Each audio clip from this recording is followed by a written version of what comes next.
Everybody hear me okay? Yes. Yes. Okay. Thank you for doing roll call. At this time, we'll go to public comments or correspondence. At this time, as the chair of this commission, I will recognize members of the public who have indicated their desire to address the commission. Upon recognition, persons may address the commission first stating their name and address. And I'll just allow a minute or two to see if we have any public comments. Hey, Randy, you're breaking up a little bit for me at least. Okay.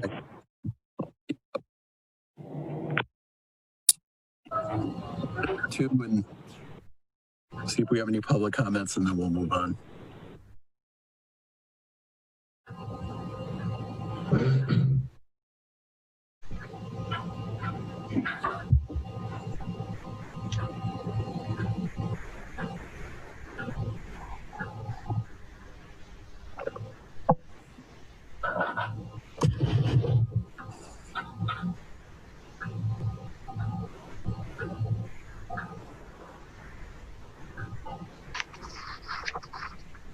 Randy, so far, no public comment yet. Yeah, thank you. We'll go ahead and move on to item 4 of the 2020 meeting. Randy, you are breaking up and I couldn't hear what you last said. Oh, okay. I'll just try to get this working better here. I'm looking for approval of the minutes of July. Approval. Yep. Okay. Second, any other? Peggy, roll call. Earl, Yes. Neese, Yes. Myers, Yes. Keo, Yes. Gershman. Yes. Thank you. Item 5, approval I'm going to assume Randy said police department bills. Yeah, I did. Yep. I'm not much of a lip reader, but I'm getting there. Okay. So, All right. Good morning. In front of you, you have two sets of bills. One was signed by Commissioner Myers on July 21st, and the second signed by Commissioner Keo on August 5th. The only things that I would point out in there is we did make a payment in the amount of $32,448.21. That's a yearly payment for our 5-year simulcast radio system.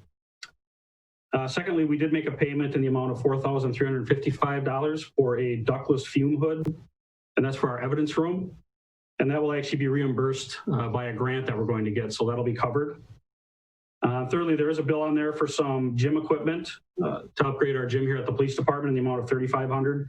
And that includes some pieces of equipment that include an elliptical bike and some other weight type equipment. So those are really the only things of note. I would be happy to answer any questions and would ask that you approve the bills. any questions for Pat? Move approval. Second. I have a motion and a second. Any other discussion?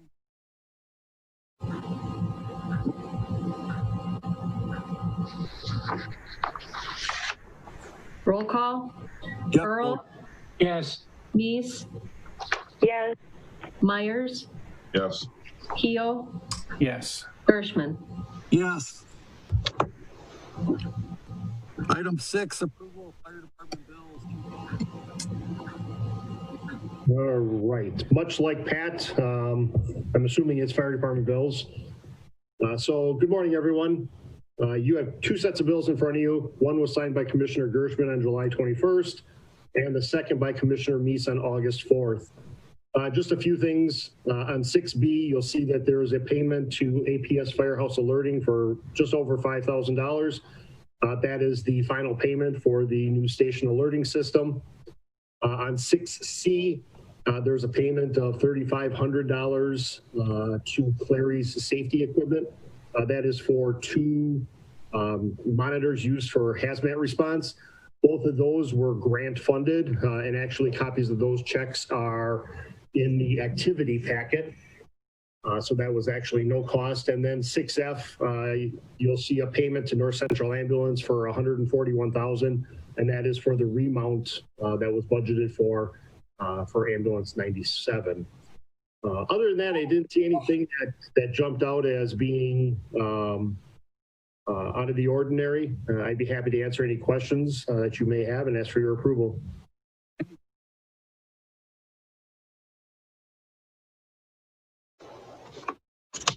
Motion. So moved.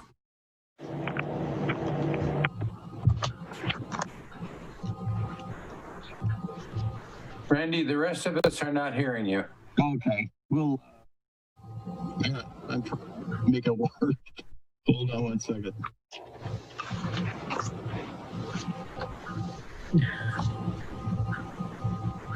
Can you hear me now? Can you hear me? Yes. Yes. Okay, all right. I have a motion and a second. Any other discussion? Roll call vote. Peggy? Earl, Yes. Neese, Yes. Myers, Yes. Keo, Yes. Gershman. Yes. Here. Item 7, thank you, Scott. Police Department activities, training reports, and correspondence packet. Patzeps.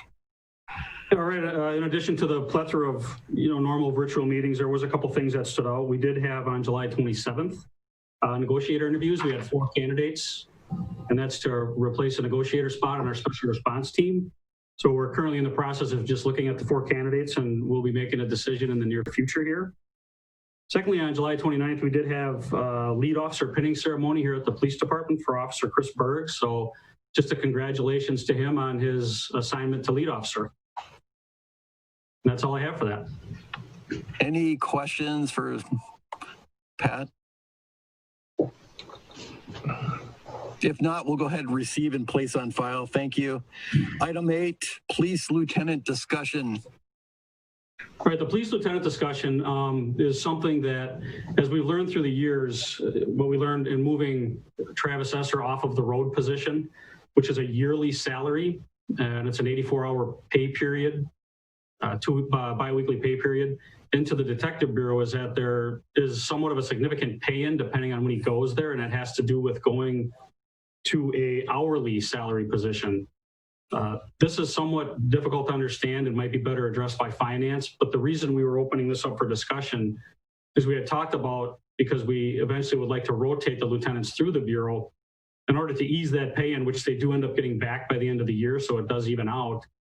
Is it viable to keep them on an 84-hour yearly salary when they go into the detective bureau, which is currently what Travis is on. So that's a discussion we're having with finance and human resources. Now, one of the obstacles to that is, in speaking with human resources, it might be wise to do a job analysis to see if that position actually requires an 84-hour, 2-week pay period.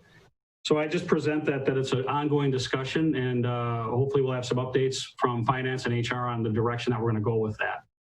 I'd be happy to answer any questions. I also have Lieutenant Esser here who can walk you through better to try to give you a better understanding, because he has more firsthand knowledge of it. So with that, I'd be happy to answer any questions on that, but this is more for information at this point. Any questions or comments? Otherwise, we'll just look for an update in the future. All right, let's move to item 9. Permission to hire additional patrol officer. Okay, as you know, we have one opening, and that was the opening that was vacated by Lieutenant Darren Larson. That was back in January. And additionally, we have an officer who's on somewhat of an extended leave of absence, and we don't really know the status of when that officer will be back. Hopefully we'll have an HR update on that as well. What we're requesting is, if that extended leave of absence goes any significant amount of time longer, similar to what we did with our officer who was deployed overseas for the National Guard, we were looking to hire an officer on a temporary basis to go up to 41 officers. What we would do is we would keep that officer until we had a retirement in the future. So essentially we'd be going back up to 41 officers for a short time while this other officer is out on leave. That's really the gist of it. We're running a shift with 5 officers currently, and we're just not sure when that officer is going to be able to return to work. So for the sake of the shift, the city, and getting the proper coverage, we would look to do something similar to what we did with the officer that deployed overseas. But then I'd be happy to answer any questions on that. we do have 2 candidates that we finished up backgrounds on, and hopefully in the future we'll be conducting a chief's interview with those individuals to see if we're going to move forward with that. With that, I'd be happy to answer any questions and would potentially look for your permission to do that.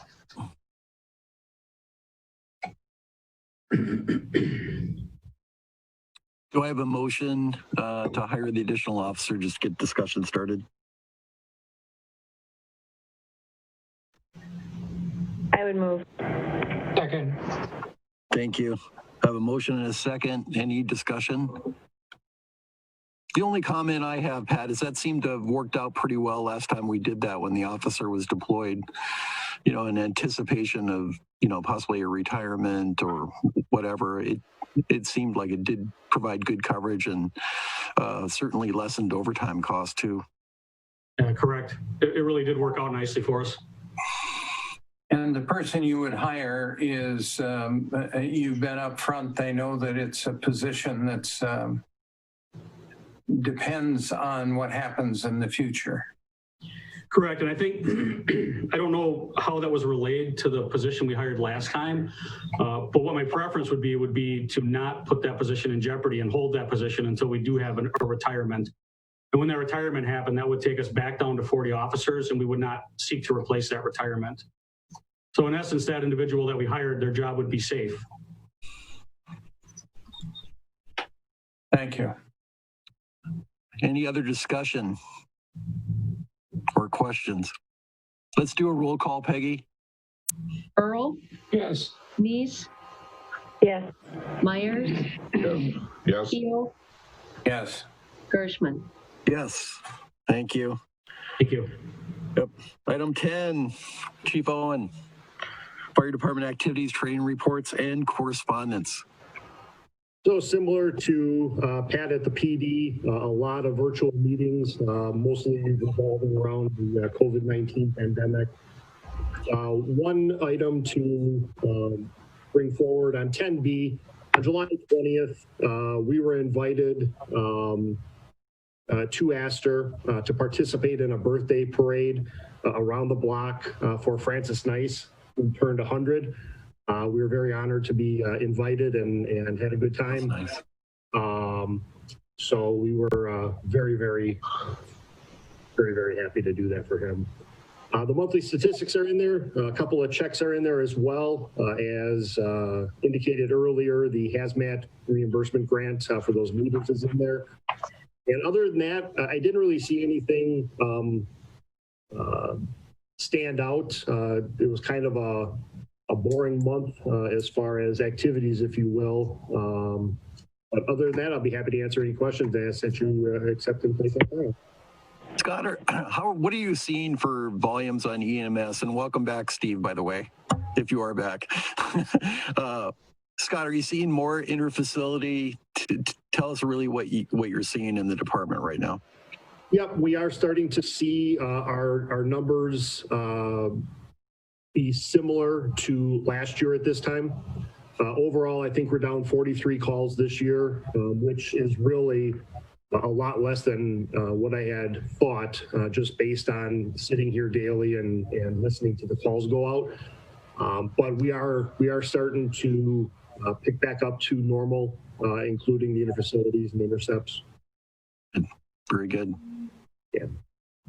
Any questions for the chief? Do you, I don't know if you would anticipate additional interfacility transports out of the Wausau-Weston area now with the acquisition of the Marshfield Medical Center Weston, I think it's called. It's so hard to tell. The way that we run it is if they have a transfer that's coming from an outside facility, such as Weston or Stevens Point, the first choice is to use the local EMS over there. So for them, probably Safer. If Safer is not available and they need to get over here, then we could. But typically, like Stevens Point opened up that standalone GI clinic or whatever it was, and we don't pull a lot out of there. Occasionally, Stevens Point will bring some over. We actually end up taking more from here over to that GI clinic. But I don't think we're going to see a huge increase, but time will tell, I guess. We did see a small increase from that area, but it was actually months and months ago because they started doing a procedure over there for GI that they no longer did here in Marshfield. So those calls we've already been doing them. I guess I'm just thinking about, the staffing, and if you expected we've had this conversation a year ago, probably already now, about where you were with staff in regard to the interfacility and the intercepts. So you feel like you're in a good spot still? Yeah, I think we are. I don't really think we're going to see a huge increase coming out of Weston. But again, Aspirus is right up the road if it's a critical patient, if it has to go to a level 2 adult trauma, and they don't have time to come here or whatever. But I really don't see a huge increase coming, but we are definitely putting it on our radar to follow up on. Any observations at all on the mix of calls, Scott, from, even a year or two ago? I mean, is it just, do you think we're getting closer to peak again? I mean, what's your thought? Yeah, I think, we're going to be on par for about the same amount of calls as last year. I would say the interfacilities, intercepts, those will be probably pretty close to where we were last year, maybe down a little bit because of the whole COVID thing. Of course, who knows what's going to happen in the future, with COVID and everything else. It could rear its ugly head worse again, and we could drop again. But I think for right now, we're doing good and staying busy. The ambulance is busy. Any other questions for the chief or comments? Otherwise, we'll receive and place on file. All right, thank you. We'll go to item 11. Our meeting is adjourned. Everybody have a good week. Thank you. Thank you. Yes, thank you. I know.